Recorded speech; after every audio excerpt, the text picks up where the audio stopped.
I really dislike prego. I don't know.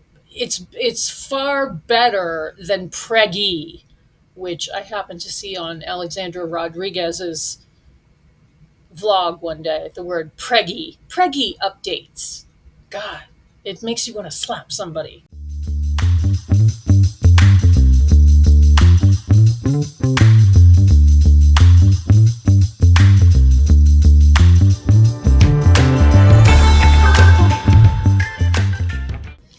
Hey guys, I'm Devin Harrington, the average Gen Xer. Welcome back to my channel. So today we are going to mosey on over to the Regretful Parents subreddit and check out a few posts over there.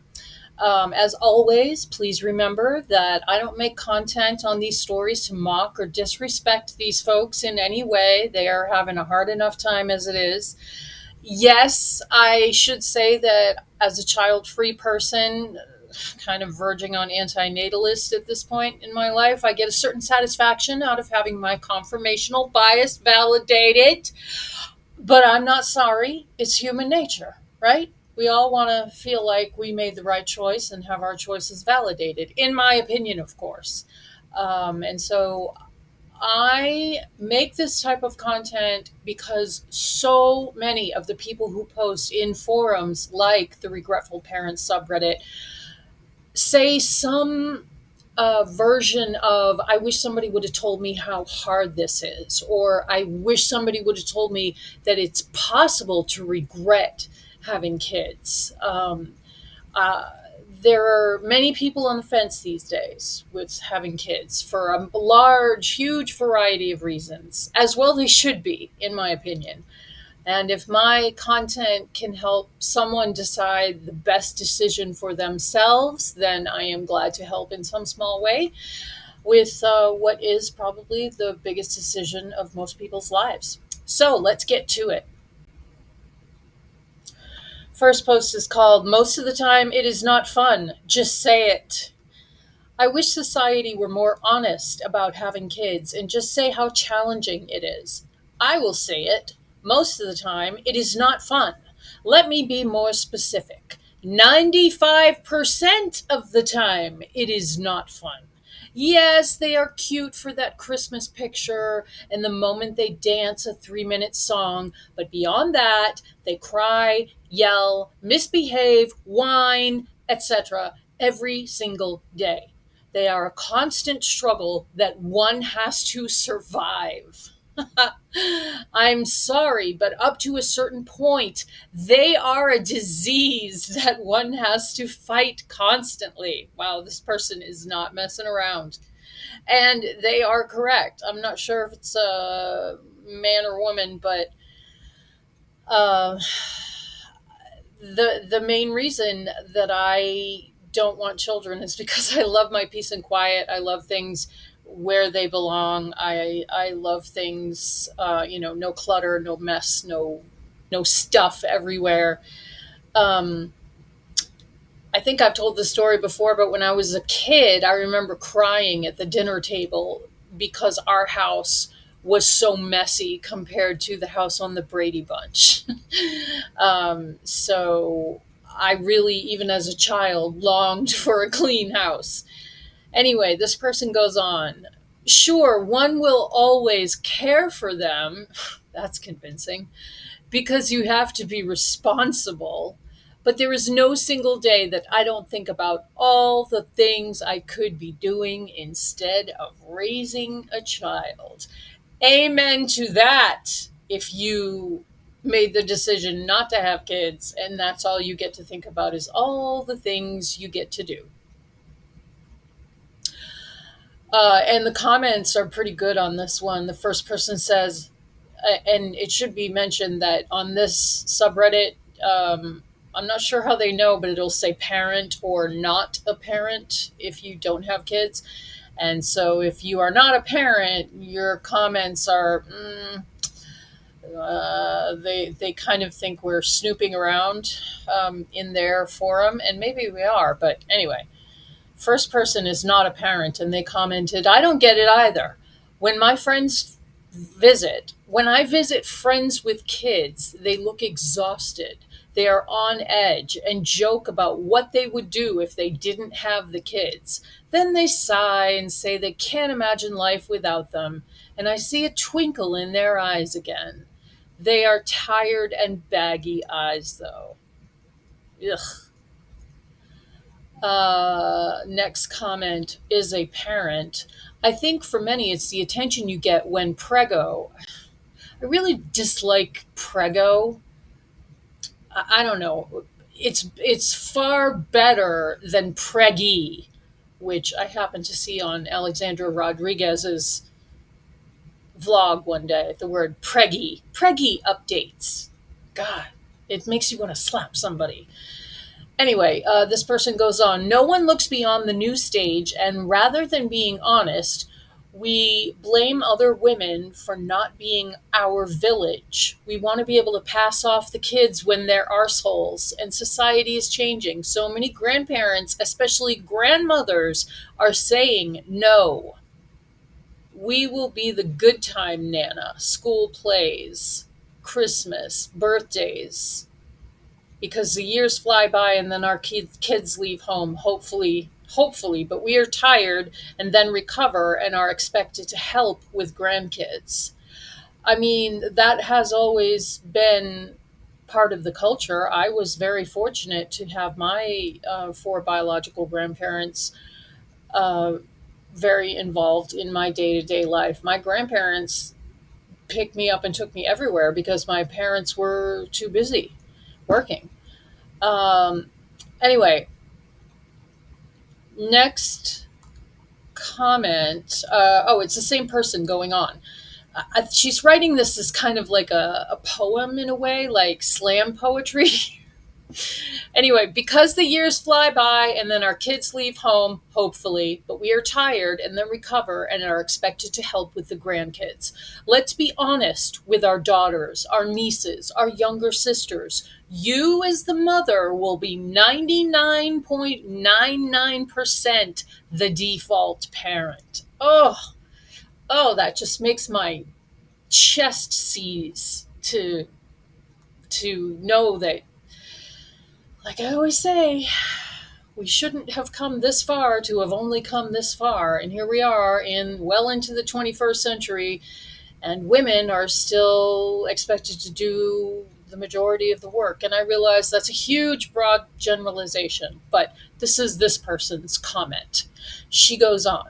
Let's start modeling for sons the sacrifices we as women make. Men don't get the hardships because it's us mothers usually doing the school run, weekend trips, holiday planning, and it's not work because there's no income.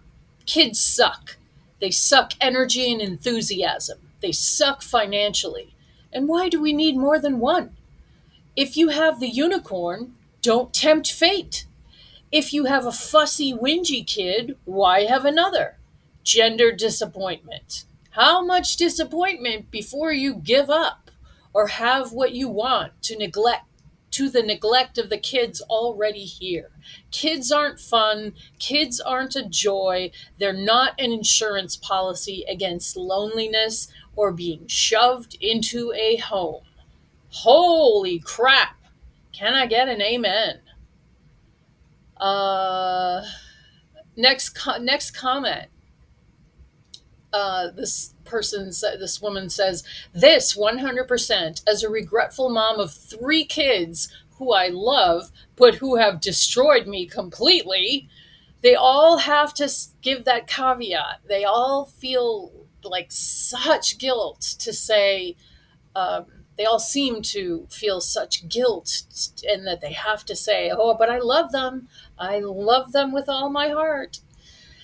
She goes on, I tell my daughters all the time that it's okay not to be a mother. I point out childless friends and the great things they are doing. I want them to know there are alternatives because motherhood and its blessings were so ingrained in me.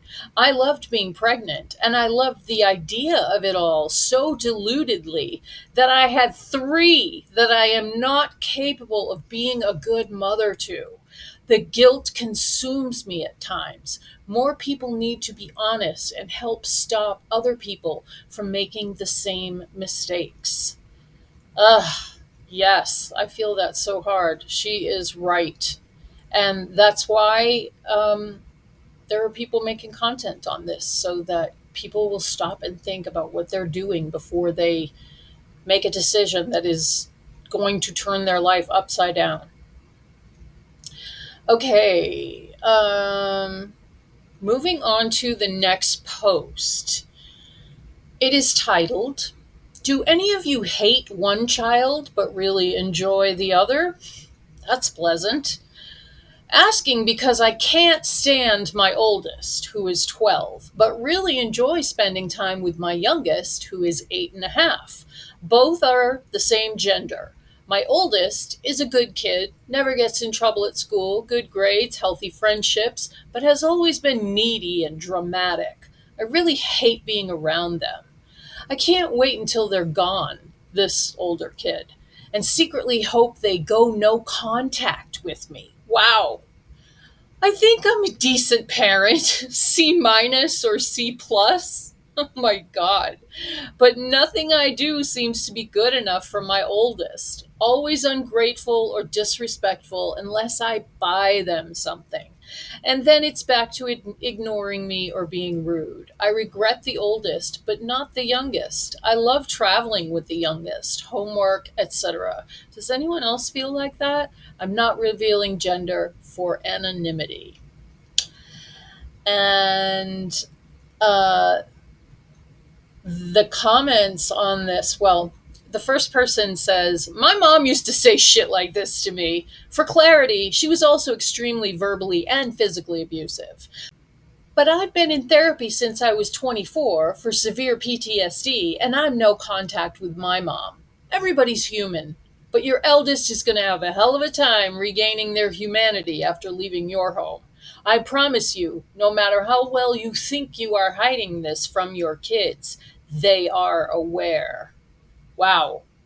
And I mean, I would have to agree with that person. Kids just know, they absorb the energy of a situation. The kids are like antennas, and she's talking about 12 and 9-year olds almost. Yikes. The next person comments, "I think personal compatibility can be a thing people just don't talk about. Mine are teens now, but I've found one really jangled my nerves more than the other." Yeah, that's the thing. I, I I like to think of it as like when you reproduce, that life doesn't come from you, it comes through you into the world, into reality. And your kid might be nothing like you and want nothing to do with you and have nothing in common with you, and you might not like them. It's crazy how people's personalities are kind of set at birth. Even in animals, I saw that. I had my brown dog, Kubi. I fostered his entire litter, and they were bottle babies. And they didn't have a mama, so we had to wash them in the bathroom sink every day. And we're talking like little tiny 6-week old fur blobs. And he would fight and kick. Even at 6 weeks old, he knew what he liked and what he didn't like, and he just had his personality set. So I'm sure kids are the same way. Anyway, I digress, as I usually do. She goes on, "I think the issue is the pressure society puts on you to feel this unconditional love that they see as manifesting as 24/7 joy at their presence. I feel unconditional love in the sense that I will always do my duty to provide for my children and support them to live their fullest lives, but I can't help it if I'm profoundly misphonic and one kid is the loudest damn chewer and won't stop, and I am a tidy person, and one kid spits in the sink like it's a Wild West saloon.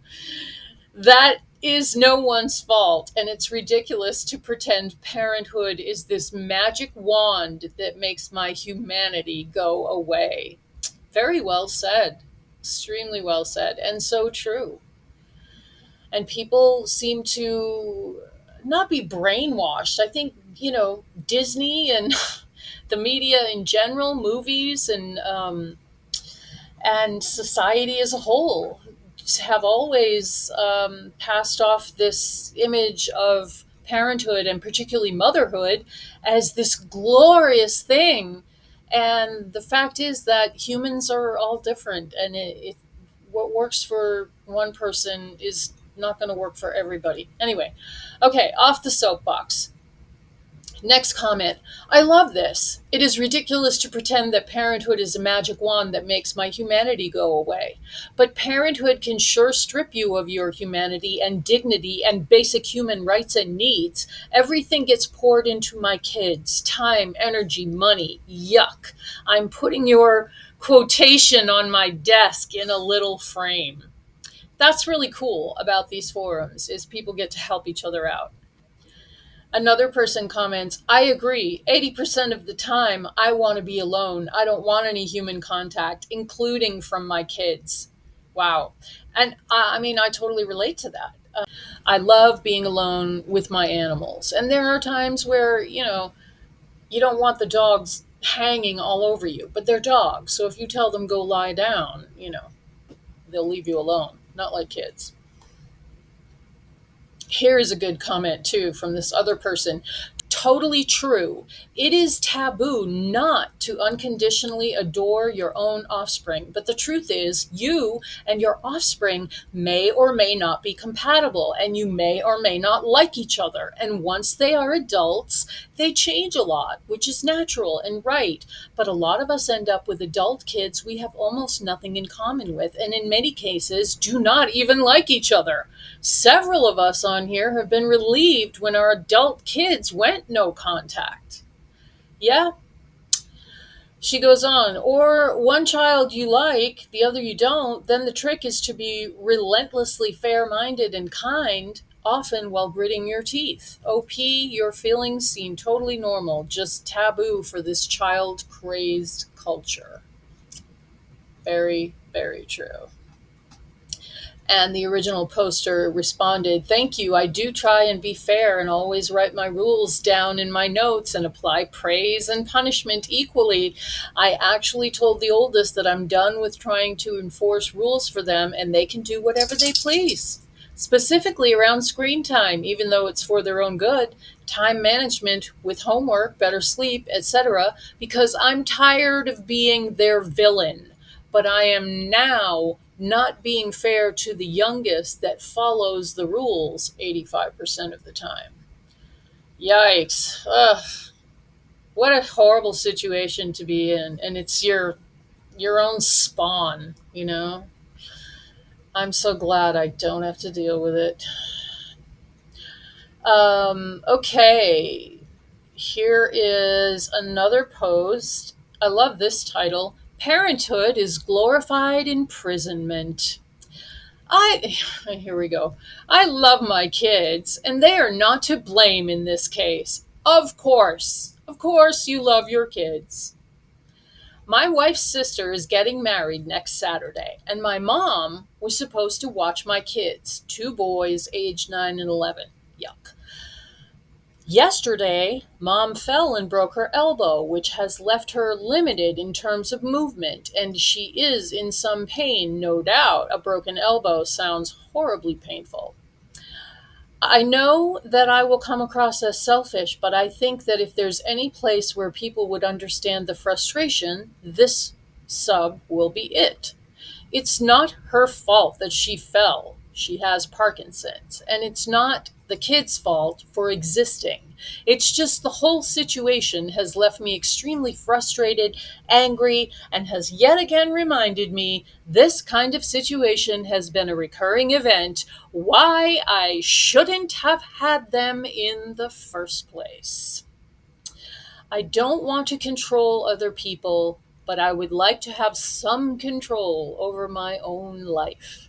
Well, I had kids, so there goes that. If I can't find a babysitter from Friday night to Sunday afternoon, I won't be able to attend this wedding. This isn't the first time this kind of thing has happened. I absolutely hate being limited in this way. And it, combined with all other wonderful stuff that comes with being a parent, has caused me many panic attacks and episodes of crippling anxiety. The only way to live life seems to be not to hope for anything or try to reach for happiness, since it always ends the same, and that is not a life worth living. Edit, I'm extremely pro choice. Ugh. Why do I feel like this is a guy? Oh, because he says my wife's sister is getting married. Well, it could still be a woman. They don't say. Oh my gosh. How terrible. I get the feeling that it's a guy, though. I don't know why. And so this first person comments, I always thought if society just stopped lying about how great it was, meaning having children, I would have felt so much better. But it's all this marketing, Pampers commercials, etc., and one dimensional people who insist it should have been the raison d'etre of my life. Toughest job you'll ever love. Which, come to think of it, was said by Rosie fucking O'Donnell after she went on her celebrity kid adopting binge. I think pregnant celebrities put a lot of this shit out there. Yeah, it's true. They also put out there, I remember when Nicole Richie had her first kid or second kid, maybe the second one. You know, she went into the hospital 9 months pregnant, and she was wearing these tiny, tiny cut off shorts, and she came out, she's skinny as she ever was. And I mean, this is like in a couple of days. She just gave birth, had like an oversized t shirt on or something. But other than that, unbelievable. This woman goes on. I digress. All I can say is it gets so much better when they are teenagers. I think those of us that were not enthralled with early childhood make better parents of teens because we have a better understanding of autonomy. Well, maybe, but why would you want to do something that you gotta wait? Well, it gets better when they're teenagers. No fucking thanks. Um, Another person comments. Also, don't forget stars and celebrities and wealthy musicians such as Elton John and all the rest raise their young children with the help of nannies, au pairs, personal assistants, etc. These actors, actresses, and celebrities also have NPD, and by NPD, I'm assuming narcissistic personality disorder. He goes on, and they are barely in their children's lives except for when the media is around, social media, etc. Didn't Rosie O'Donnell's daughter go zero contact with her the way Tom Cruise's daughter did? Well, we don't know anything about these people's lives, so whatever. This is not a celebrity gossip channel, for the love of God. Um, Although I do love celebrity gossip. Last comment here. One person says, OP, love your title. A close friend of mine called her life as a mom the domestic gulag, and I have to agree. And then the original poster commented, domestic gulag is way more inventive than my title. Ha ha, brilliant. And I knew the word gulag was something to do with World War II, but I looked it up, and gulag was a system of labor camps maintained in the Soviet Union from 1930 to 1955, in which many people died. A camp in the gulag system, or any political labor camp. At its height, the Gulag consisted of many hundreds of camps, with the average camp holding 2,000 to 10,000 prisoners. Most of these camps were corrective labor colonies in which prisoners felled timber, labored on general construction projects such as the building of canals and railroads, or worked in mines. So, a domestic gulag, as a wife and mom, you are a, a domestic slave. And that's what that lady was saying. And it's funny that the name of that post is Parenthood is glorified imprisonment, because I have always told myself that getting married and having kids is like prison with better furniture. That's how it feels to me. So I'm glad to have my confirmational bias validated in this video. And that's all I have for you guys today.